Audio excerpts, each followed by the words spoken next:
ओम गन्नोतिमिरन्धस्य गणञ्जनः शलाकाय चक्षुरुन्मिलितं येन तस्मै श्रीगुरुवे नमः। जय जय श्रीकृष्ण चैतन्य मनोहं भीष्टं स्थापितं जेन भूतले स्वयं रूपो कदा मह्यं ददाति सप्तदन्तिकम्। অজ্ঞতার গভীরতম অন্ধকারে আমার জন্ম হয়েছিল। আমার গুরুদেব জ্ঞানের আলোক বাট্টিকা দিয়ে আমার চক্ষু উন্মিত করেছেন, তাকে আমার সশ্রদ্ধা প্রণতি নিবেদন করি। হরে কৃষ্ণ কৃষ্ণ কৃষ্ণ হরে হরে, হরে রাম রাম রাম হরে হরে। ওম নমো ভগবতে বাসুদেবায়, ওম নমো ভগবতে বাসুদেবায়, ওম নমো ভগবতে বাসুদেবায়। वंशकल्पतरुभश्च कृपा सिन्धुभ्य एव च पतितानां पावनेभ्यो वैष्णवेभ्यो नमो नमो। ভক্তমণ্ডলী এবং আমার ভক্তিমতী মায়েরা, সকলের চরণে আমার কোটি কোটি দণ্ডবাদ জানিয়ে আমি আমার আজকের অনুষ্ঠান শুরু করতে চলেছি। বাবাজি, প্রভুজি যারা আছেন সকলের চরণে আমার কোটি কোটি দণ্ডবাদ। हरे कृष्ण कृष्ण कृष्ण हरे हरे, हरे राम राम राम हरे हरे। ओम नमो भगवते वासुदेवाय, ओम नमो भगवते वासुदेवाय, ओम नमो भगवते वासुदेवाय। আজকে আমি ভগবান শ্রীকৃষ্ণের জন্মলীলা সম্বন্ধে বলবো। ভগবান শ্রীকৃষ্ণের যখন জন্ম হয়েছিল তখন তিনি কারাগারে ছিলেন, তার কারাগারের মধ্যেই জন্ম হয়েছিল। কিন্তু কেন তিনি এই কারাগারে আসলেন, কেন তার মাতা পিতা কারাগারে বন্দী ছিল? দেবকী মাতা ছিল কংসের কাকাতো বোন, কিন্তু কংস তাকে নিজের বোনের মতোই ভালোবাসত। তার বিয়ে খুব ধুমধাম করে দিয়েছিল। দেবকী মাতাকে কংস বিবাহ দিয়ে রথে করে নিজে সারথি হয়ে নিয়ে যাচ্ছিল। যাবার সময় দৈববাণী হয়েছিল যে কংস, তুমি যাকে ধুমধাম করে বিবাহ দিলে, এত আনন্দ করে নিয়ে যাচ্ছ, এই দেবকীর অষ্টম গর্ভে যে সন্তান আসবে সেই সন্তান তোমার মৃত্যুর কারণ হবে। তখন কংস একটু ভয় পেল, আবার চিন্তাও করলো, তাই তো আমি যাকে ধুমধাম করে বিবাহ দিলাম, নিজে রথের সারথি হয়ে নিয়ে যাচ্ছি, সেই অষ্টম গর্ভের সন্তান আমার মৃত্যুর কারণ হবে। আমি দেবকীকে হত্যা করব। এই কথা বলে কংস দেবকী মাতাকে হত্যা করতে গেল। তখন তার স্বামী পিতা বসুদেব বাধা দিলেন। কংস যখন তরবারি উঠিয়ে দেবকী মাতাকে এক কোপে মেরে ফেলতে গেল, তখন পিতা বসুদেবজি কংসের হাত ধরে নিল এবং বলল, কংস, তুমি দেবকীকে হত্যা করবে কেন? সে তোমার মৃত্যুর কারণ নয়। তোমার মৃত্যুর কারণ হলো দেবকীর অষ্টম গর্ভ। তাহলে তুমি দেবকীকে কেন হত্যা করবে? সে আমার স্ত্রী, তার আমার সঙ্গে বিবাহ হয়েছে, ধর্ম অনুসারে তাকে রক্ষা করা আমার কর্তব্য।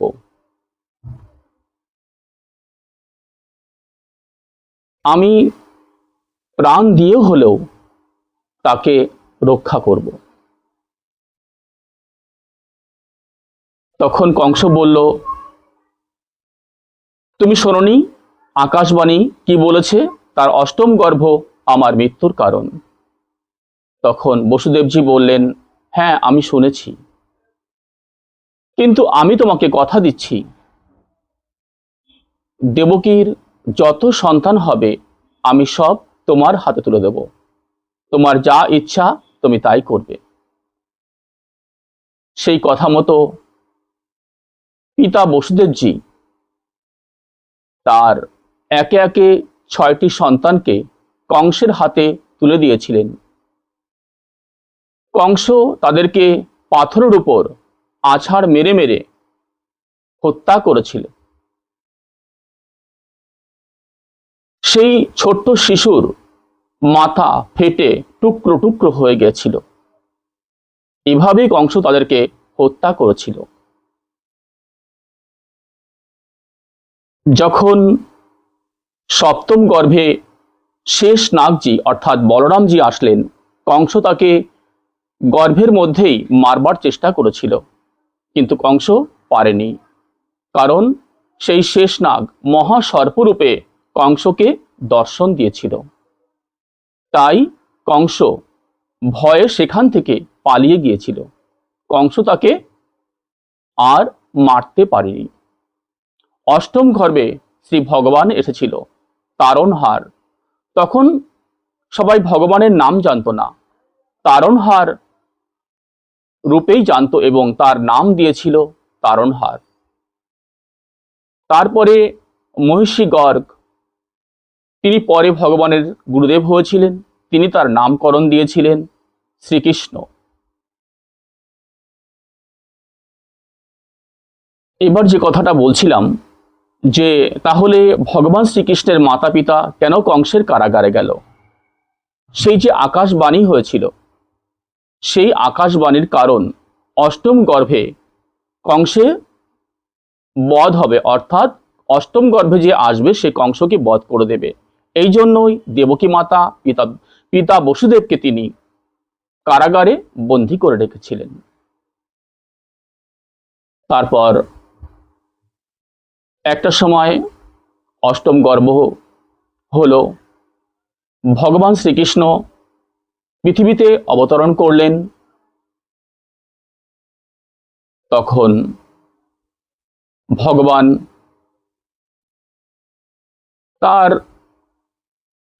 তো জন্ম হয় না, তিনি আবির্ভূত হলেন। সেই সময় কংসের কারাগারে যত প্রহরীগণ ছিল তারা সবাই অচৈতন্য হয়ে গিয়েছিল, অজ্ঞান হয়ে গেছিল, তাদের জ্ঞান ছিল না। আর যোগমায়ার কৃপায় পিতা বসুদেবের হাতে এবং পায়ে যে বেড়ি পরানো ছিল তা খুলে গিয়েছিল, তিনি বন্ধন মুক্ত হয়ে গিয়েছিলেন। তিনি তখন সেই বালক শিশুটিকে নিয়ে গোকুলে চলে গেছিলেন। তিনি কিভাবে গেলেন? তিনি একটা ধামার মধ্যে করে সেই বালক শিশুকে নিয়ে এলেন। তারপর সেটাকে মাথায় করে পিতা বসুদেবজি চললেন যমুনার দিকে। যখন তিনি যমুনায় গেলেন তখন তিনি দেখতে পেলেন সেখানে উত্থল তরঙ্গ হচ্ছে, অর্থাৎ যমুনায় এত ঢেউ হচ্ছে যে যমুনা পার হওয়াই সম্ভব নয়। বসুদেবজি ভয় পেলেন যে তিনি কেমন করে যমুনা পার হয়ে যাবেন। তো তখন যোগমায়া একটা লীলা করলেন যে একটা শ্রীগল সেই যমুনার উপর দিয়ে পার হয়ে যেতে লাগলো, অর্থাৎ সে পার হয়ে চলে গেল। এটা দেখে পিতা বসুদেবজি একটু সাহস পেলেন। তখন তিনি যমুনা পার হয়ে যেতে লাগলেন, কিন্তু এত ভীষণ ঝড় বৃষ্টি হচ্ছিল যে ভগবান শ্রীকৃষ্ণ বৃষ্টিতে ভিজে যাচ্ছিল। তখন শেষ নাগজি বৈকুণ্ঠ থেকে এসে তার সেই ধামাটাকে খুব সুন্দর করে ঢেকে রেখেছিলেন যাতে ভগবান শ্রীকৃষ্ণ ভিজে না যায়। তারপর বসুদেবজি সেই বালক ভগবান শ্রীকৃষ্ণকে নিয়ে যমুনা পার হয়ে গেলেন। তিনি গোকুলে চলে গেলেন। তারপর তিনি দেখতে পেলেন যশোদা মাতার কাছে একটি কন্যা সন্তান রয়েছে।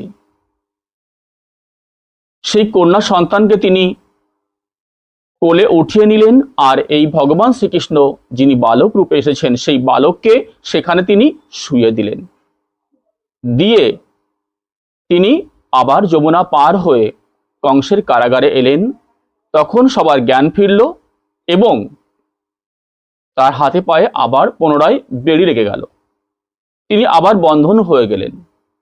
তো এই যে কন্যা সন্তান তিনি নিয়ে এলেন মা যশোদার ঘর থেকে, অর্থাৎ নন্দলয় থেকে, তো সাক্ষাৎ ইনি ছিলেন আদ্যাশক্তি মহামায়া, ইনি হলেন যোগমায়া, ইনি জগদ্ধাত্রী, ইনি দেবী দুর্গা, ইনি কালী, ইনি সরস্বতী, ইনি ভদ্রকালী। নানা রূপে ইনি পৃথিবীতে এলেন এবং এনার বহু মন্দির হলো, বহু নাম হলো। ভগবানের কৃপায় তিনি মানুষকে যা আশীর্বাদ দেবেন সেটা কার্যকারী হবে। মনে প্রাণে যদি দেবী মাতার কাছে কেউ বর চায় তাহলে সে বর পাবে, কিন্তু বর পাওয়ার জন্য যে কর্মটি করা উচিত তাকে অবশ্যই করতে হবে। নানা রূপে নানা নামে তিনি এসেছেন। মাতা গৌরী, দেবী অম্বিকা, এরকম তার অনেক নাম। মাতা বগলামুখী। তো এভাবেই তিনি আজও আছেন। যেখানে যেমন মন্দির আছে সেখানে তেমনভাবে মায়ের পুজো হয়। যারা বর পাওয়ার মতো কাজ করেন তারা অবশ্যই মায়ের কাছে বর প্রার্থনা করলে তারা বর পেয়ে যান, এটা গোবিন্দের আশীর্বাদ রয়েছে। তারপর কি হলো, পিতা বসুদেবজি যখন কারাগারে ফিরে এলেন তখন কংসের কানে খবর গেল যে অষ্টম গর্ভে সন্তান হয়েছে, সেটি কোনো ছেলে নয়, সেটি হলো কন্যা সন্তান। তখন কংস মনে মনে ভাবছে অষ্টম গর্ভে তো পুত্র সন্তান হওয়ার কথা, তাহলে কন্যা সন্তান কেন হলো? কংস দেখতে এলো, এসে দেখে সত্যি একটা কন্যা সন্তান। তো কংস কি করলো, তাকে উঠিয়ে নিয়ে পাথরের উপরে আছাড় মারতে গেল। আছাড় মেরে মানে মেরে ফেলবার জন্য সেই কন্যাকে তিনি মারতে গেল। তো যখন সেই কন্যাকে মারতে গেল সে আকাশের দিকে উঠে গেল আর সে বলতে লাগলো, ওরে মূর্খ কংস, তোকে যে মারবে সে তো গোকুলে, তুই আমাকে মারতে পারবি না। সে গোকুলে চলে গেছে, তোকে যে মারবে তোকে সে বধ করে দেবে, সেটাই হলো অষ্টম গর্ভ। তখন কংস মনে মনে ভাবতে লাগলো যে এটা আমার সঙ্গে কি হলো। তখন কংস নিজে বাঁচবার জন্য ভগবান শ্রীকৃষ্ণকে খুঁজতে লাগলো এবং তাকে মারার চেষ্টা করলো। সেই সময় যত শিশু হয়েছিল ওই সময়ে, যাদের জন্ম হয়েছিল, সে কন্যাই হোক বা পুত্রই হোক, কংস কি করলো, সবাইকে একে একে মারতে লাগলো।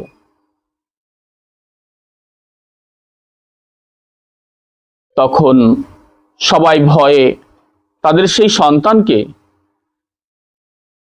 যমুনায় ভাসিয়ে দিল, কেউ লুকিয়ে রাখলো, কেউ বৃন্দাবন ধাম ছেড়ে পালিয়ে গেল।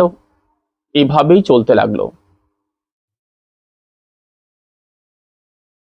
আর কংস ভগবান শ্রীকৃষ্ণকে খুঁজতে লাগলো, সে কোথায় আছে তার চর পাঠাতে লাগলো। আর তখন বৃন্দাবনে যত লোকজন ছিল সবাই ভগবানকে রক্ষা করার চেষ্টা করলো। আজকে আমি এখানে বিশ্রাম দিলাম। হরে কৃষ্ণ কৃষ্ণ কৃষ্ণ হরে হরে, হরে রাম রাম রাম হরে হরে। আমি আবার এই লীলা আপনাদের বলবো।